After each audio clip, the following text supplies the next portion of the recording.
is good morning सभी को।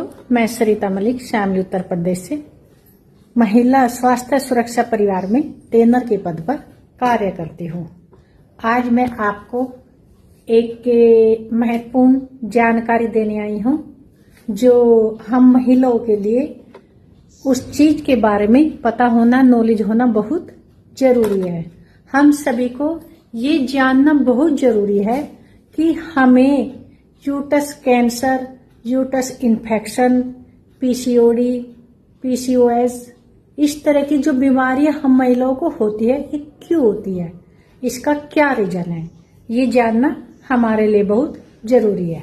आइए मैं आपको बताती हूँ कि ये 80% बीमारियां का रीजन क्या है और क्या मतलब है इसका वो निवारण होना चाहिए, इसका समाधान क्या होना चाहिए, ये मैं आज आप लोगों को जानकारी देने आई हूँ। क्या आपने कभी इस चीज पर गौर किया है कि पहले जो महिलाएं होती है, जो इन्फेक्टेड महिलाएं होती थी, जिनका यूट्रस मतलब प्रॉब्लम होता था या महिलाओं में जो बीमारियां होती थी, क्या आपने इस चीज पे कभी ध्यान दिया है कि वो इतनी कम संख्या में क्यों आती थी? सोचा है कभी? और आज के टाइम में महिलाएं या तक कि छोटी छोटी बच्चियां 9-10 साल की एज की बच्चियां भी यूट्रस इन्फेक्शन का शिकार हो रही है। आपने कभी सोचा इस बात पर? जरा थोड़ा ध्यान से सोचिएगा आखिर ये क्यों। इसका मेन पॉइंट, मेन जो लक्षण है, मेन जो रीजन है वो ये है मार्केट में उपलब्ध होने वाले सैनिटरी नैपकिन्स, पैड्स। इनमें ऐसा क्या है कि जो इन पैड से मतलब हम इन्फेक्टेड हो रहे हैं, इनमें पैड से इन्फेक्टेड नहीं हो रहे, पैड में यूज होने वाला मटेरियल जैसे कॉटन, प्लास्टिक और बहुत ही हानिकारक केमिकल जो कि इन पैड्स में यूज किया जाता है, बनाते टाइम इनमें प्रयोग किया जाता है, वो पॉइंट हमारा इन्फेक्टेड होने का मेन रीजन है। क्योंकि उसी के कारण हम महिलाएं आजकल अनेक नाना प्रकार की बीमारियों का शिकार हो रही है।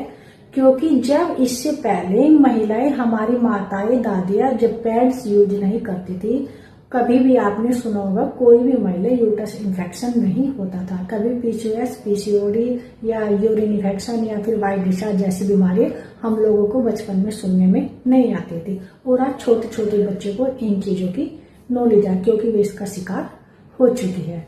आइए जानते हैं ये क्यों होता है। सबसे मेन पॉइंट तो है हर पैड्स में केमिकल का यूज किया जाता है जिससे इन्फेक्टेड ब्लड से बदबू ना आए, उससे बचने के लिए केमिकल का प्रयोग किया जाता है।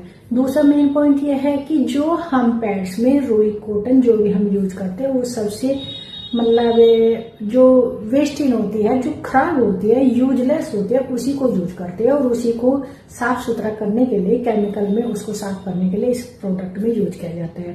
तीसरा इसमें प्लास्टिक यूज किया जाता है जो कि ऑटोमेटिक नहीं तो ब्रीद आने का काम करते, नहीं जाने का काम करती है और नहीं मतलब जैसे कि हम प्लास्टिक इतने हार्मफुल होते हैं वो अपने हम प्राइवेट पार्ट पर जब 24 घंटे 5 दिन तक लगाते हैं तो उसका भी इन्फेक्टेड होना जरूरी है।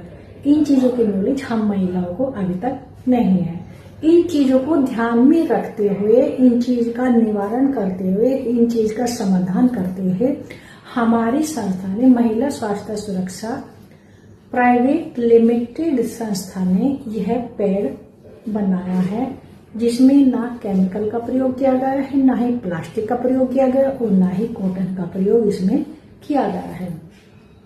बल्कि यूं कहिएगा इसमें हमने ऑक्सीजन लेयर का प्रयोग किया है, जेलेटिन पाउडर का प्रयोग किया है और टिश्यू पेपर का इसमें प्रयोग किया गया है। आजकल माताएं बहनें इतनी परेशान है, अगर हम अपने भारत देश का आंकड़ा निकाल कर देखें तो 40 लाख महिलाएं लगभग सैनिटरी पैड को यूज कर रही है, लेकिन उन्हें इस चीज की नॉलेज नहीं है कि इनसे आपको कितना नुकसान हो रहा है। इसलिए आप सभी से मेरा यही मैसेज है कि आप प्लास्टिक, कॉटन, केमिकल वाले पैड को छोड़कर हर्बल पैड्स को यूज करें जो जेलेटिन और टिश्यू पेपर से मिलाकर बनाए गए, उनसे तैयार किया गया, हर तरीके से सेफुल है और जिनमें एनाइन चिप का भी प्रयोग किया गया जो कि हमारे यूट्रस को पीएच मान को कंट्रोल करती है। 3.5 से 5.4 तक का बैलेंस बना के ये रखती है और इन्फेक्टेड ब्लड को लॉक कर देती है। जैसे कीटाणु आते हैं उनको लोग मार देती है।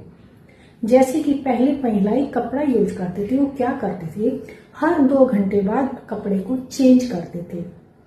वो कपड़े को साफ सुथरा धुलती थी, नीम के पानी से धुलते थे या फिर गर्म पानी से धुलते थे, इसलिए उन्हें इन्फेक्टेड होने के चांसेस कम होते थे।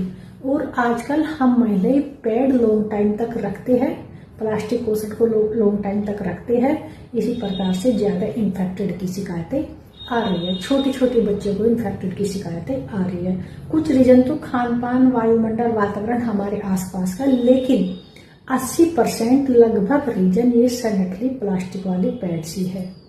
इस बात को जरा ध्यान से सुनिएगा और सोचिएगा। धन्यवाद।